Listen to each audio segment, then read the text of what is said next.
It's well past time to talk about charging ports for electric vehicles. The European Union has pretty much already made up its mind, but the United States can still manage to stave off disaster. Let's take a look.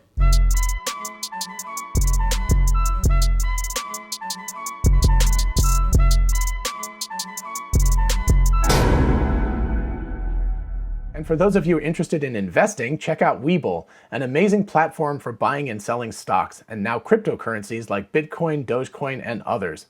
Open an account and get a free stock valued at up to $200, and fund your account and get another free stock valued at up to $1,600. Check out the link in the description and help the channel at the same time.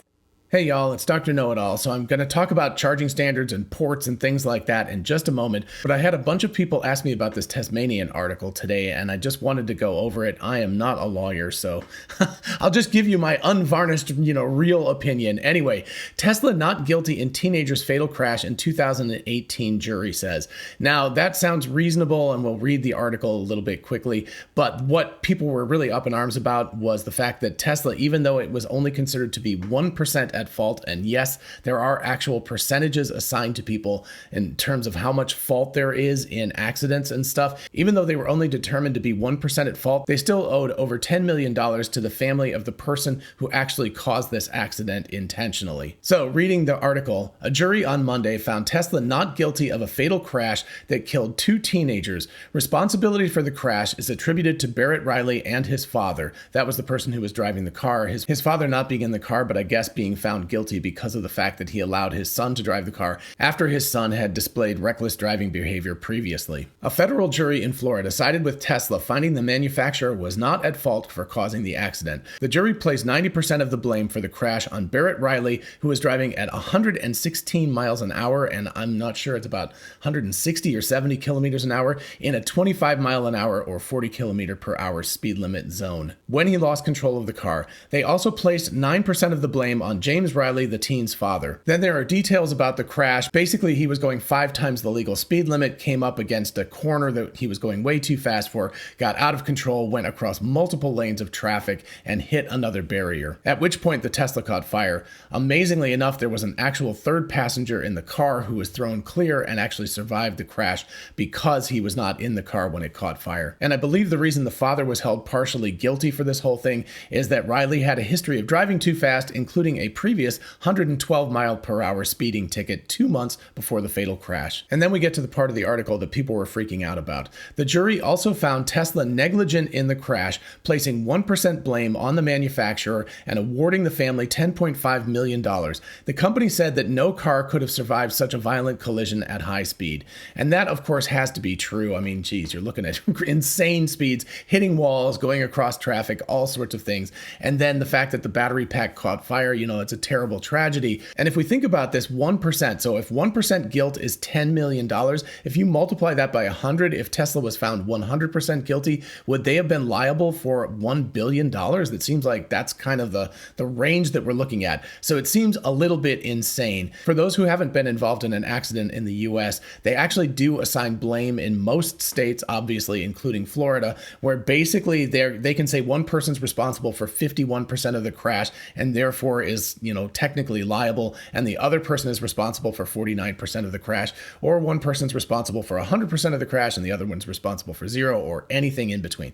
So basically, it's kind of a wild system, and this sort of percentage-wise assignation of guilt is, I think, a way that insurance companies deal with each other. So if one person is guilty of 51% of the accident and another person is guilty of 49%, the person who is guilty of 51% is assigned the blame in terms of getting points on their license or something like that. But in terms of splitting up the cost of the accident and whatever, for repairs or potentially health problems, things like that, I think that basically insurance companies split this up based on the amount of blame that they assign. So there actually is a cash value to this, and it actually does matter. Again, I could be wrong, not a lawyer for this kind of thing. So this is just what I understand from having been involved in a few accidents myself. So anyway, the crazy part about this is, yes, Tesla can actually be considered 1% guilty about the whole thing in terms of having negligent design, I guess, because the battery catches fire. Although honestly, if it was an ICE car, the chances that it would have caught fire are very, very high, considering that,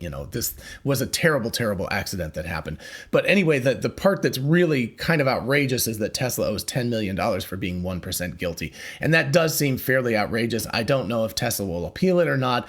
But anyway, they're found not guilty, but they were considered to be partially negligent in the fact that the batteries caught fire, I assume. So anyway, I hope that helps to answer it for some of the people who had asked me this question. And speaking of batteries and charging and all sorts of things like that, now we get to the main topic, which is the charging standard in the United States. The US has not set a charging standard just yet. If you want a reference, Europe has actually set this charging standard right here. This is the CCS 2 standard. The CCS 1 standard is what the United States is considering on the left over here. And you can see that the CCS 2 standard kind of sucks. The CCS 1 standard is really ridiculous. And I'm just talking about the form factor for it. But basically one part of this standard, and it's called the combined charging standard. So leave it to a government entity to come up with something where you have to glue two things together. But basically one of these pieces controls AC charging, in other words, alternating current charging, and the other one does DC charging. So rather than put it into one thing, they're actually contained in two separate sections. The CCS2 standard, which Europe has adopted, it combines both of those into one, the AC and the DC charging. These standards, by the way, both go up to 350 kilowatts charging speed at their maximum for these standards. So aside from looking ugly, what is the problem with these? Well, one of the problems with these is the fact that if you look at this thing, you can see that this plug is very wide and very shallow. So in other words, it doesn't plug very far into the car, and it also has a ton of weight on the back end of it. This stuff is all hanging off of the thing. So when you plug it into the car, you've got a great deal of weight that is torquing down on the connector. And if you've ever, used connectors of any kind before, lightning connectors or USB connectors or anything like that, and we'll talk about those in just a second. But if you put a lot of weight on those connectors, eventually the connector becomes loose and it can break. And remember, these cars can stay, in use for 15 or 20 years easily. So this is not something that's a trivial thing. If you're talking about plugging this in thousands of times and having this thing hanging there, there's a really good chance that these connectors can become loose. And I've heard anecdotes from European friends about that exact thing happening to older Teslas, because Teslas are required to use this standard right here in Europe as opposed to the Tesla charger. And again, just to show this, you can see this is the receptacle end of it in the car itself. So both of these standards are on here. So we're taking up a lot of space on the car and having two totally separate charging standards that have to have two whole cabling things, and it's a gigantic mess. So what's the solution? The solution is the Tesla charging standard. This is a rather elegant standard. It can be utilized for both AC and DC charging. You can see that it's got a great deal of depth, so it sticks far into the car, and there's not a lot of weight on the back end of it either. It's a very, very light cable. So it doesn't put the kind of torque, and any torque that it does put onto the vehicle is distributed across a large area here. So this is something that is not going to very easily break. Currently, the superchargers are only up to 250 kilowatts, but Tesla has specifically said that they're going to manufacture 350 kilowatt chargers, and they definitely will be using this standard in the United States since they haven't changed the car manufacturer or anything. So this standard, this particular plug architecture, will also go up to 350 kilowatts of charging speed. And to give a little bit of a sense of scale here, you can see these sizes are shown relative to each other. You can see here the Tesla charger is very, very elegant. The pins are only the two main charging pins are large. The other data pins and things like that are relatively small. It's a relatively elegant solution. There is also the CHAdeMO standard, but nobody uses that anymore. I think the Nissan was the one that was really a proponent of that, but the CHAdeMO standard is not really being considered in the United States. And then you've got the CCS Type 1 standard here that is what's being considered. So you can see that it's very, very large. It's very ungainly. It doesn't look good. It's not attractive. It's not elegant. And that leads to Eric Stewart's tweet, "The Tesla connector is what engineers would choose if politics didn't make these things about ego." And what he means here is that an elegant, refined solution is almost always the best solution. So in discussing this, I've had people say, just let the market decide and figure out what's going on with this. And they're like, oh, look at computers, because we've got this elegant USB-A standard and the really elegant USB-C standard, but somebody developed these things and it took quite a bit of time. If you travel back to the 1980s, this was a connector. This was the SCSI connector on the back of Apple computers, And this was the back of a PC in the 90s. You can see that there was a printer port, there was the VGA monitor thing, there was Ethernet. They did actually have USB-A back then. A lot of times it didn't. There's a serial port, there's the mouse port, there's the keyboard port, all of these funky proprietary things that didn't really work for anything else. And this is a relatively simple like back of a PC. I remember seeing some that just, it was like a Christmas tree back there in terms of the number of ports that they had on this. So it took a long time to go from here to here and having this be basically a standard for everything. And if Apple would give up on the Lightning connector, we could actually have USB-C for basically everything now. That would be very, very nice. So Apple should definitely give up on their proprietary thing. So what does it take to get to a standard like this? It takes a private company generally, or sometimes a consortium of engineers who come up with a standard and develop it and then turn it loose to the public. And that is more or less a commercial way of doing it. You can also, of course, have government regulated standards. This is a United States 3-prong plug for electricity at 120 volts and 60 hertz. And there's actually a 2-prong version of it. So these two things are intercompatible with each other. And most of the Western Hemisphere uses this standard, and that's really nice. But, then you go to a place like the United Kingdom and you have a completely different standard. People from the United Kingdom say that this is a much, much better standard. And I believe that that's actually true. If you take a heavy load, like a very large electrical load that you're putting on these plugs, they have fuses in them. They have grounds that are above the hot wires. They're really, really well situated to be very, very good plugs for very high electrical usage, but they're complete over engineering. They're complete overkill for most of what's used these days, right? You only need relatively small amount of wattage to power a laptop or, USB stuff or LED lights and things like that now. So they're kind of overkill for that, but at least every country has its standard. It does cause problems because, of course, companies that want to ship items internationally have to have different plugs for every single country, and that's very, very annoying. But at least each country has its own electrical standard, and that makes it much more useful. Just think if every state in the United States had its own plug standard. And so if you moved from the state of Georgia to the state of Texas, you'd have to buy all new plugs for all of your stuff.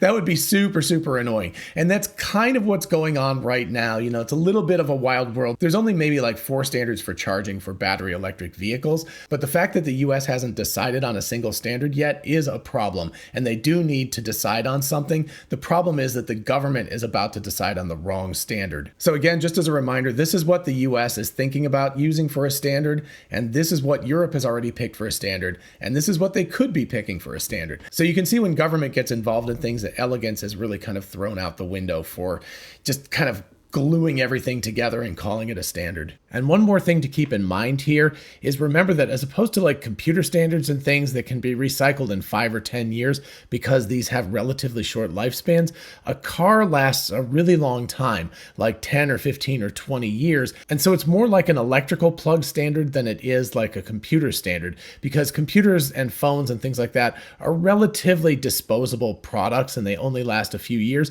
And so making changes, even if it's painful, and Apple has done this a lot of times by changing over things and getting rid of ports and adding ports and stuff like that. It's painful, but it's relatively easy to do. Whereas with a car, with an automobile, it would be like changing the fill plug, for filling up gasoline with the car. You just can't do that. Once you establish a standard like this, it's going to last a really long time. So that's a very important factor in this decision as well. But I'm sure a lot of you are saying, wait, Tesla's plug is not open source. It's not something that everybody can have. Tesla back in June of 2014 open sourced all of its patents and basically said Tesla irrevocably pledges that it will not initiate a lawsuit against any party for infringing a Tesla patent through activity related to electric vehicles or related equipment for so long as such party is acting in good faith. So that's actually pretty amazing, and it's not just these charging plugs or anything like that. It's a whole slew of patents, and it's very cool that Tesla open sourced these. But I believe this isn't enough open sourcing for companies to get behind it, because basically Tesla's saying they won't sue you as long as you're good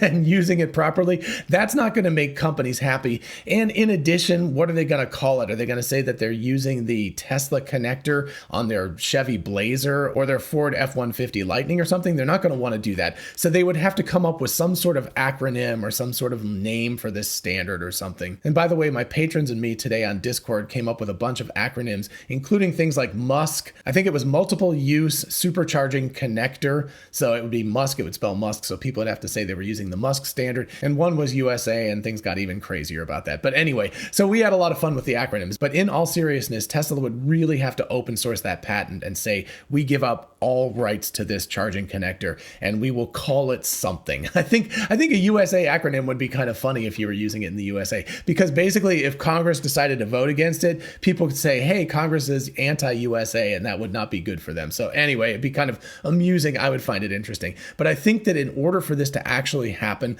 Tesla would have to completely open source this patent and revoke all rights to that patent and, have a regulating body give it a standard number or acronym or something. I think that's the way to go. But in the meantime, Aptera, that makes ultra lightweight three-wheel vehicles, is very much behind the Tesla charging standard, and they really want that to become the standard in the United States. So they and others have started a change.org petition to get the Tesla charging connector to become the standard in the United States. And if you live in the United States, or actually even if you live outside the United States, you should definitely sign that. You can see the link here in the screen, but of course I'll also leave it in the description. So if you're interested in a better standard in the United States, you should definitely sign the petition. All right, I hope you found this episode fun and thought-provoking and a little interesting and maybe a little bit agitating. I always hate when I see less than ideal standards being considered, and Tesla's is such an elegant solution that it really is the one that should be used. Anyway, if you did enjoy the episode, please do like it so other people can find it, and also consider subscribing for more of this kind of content.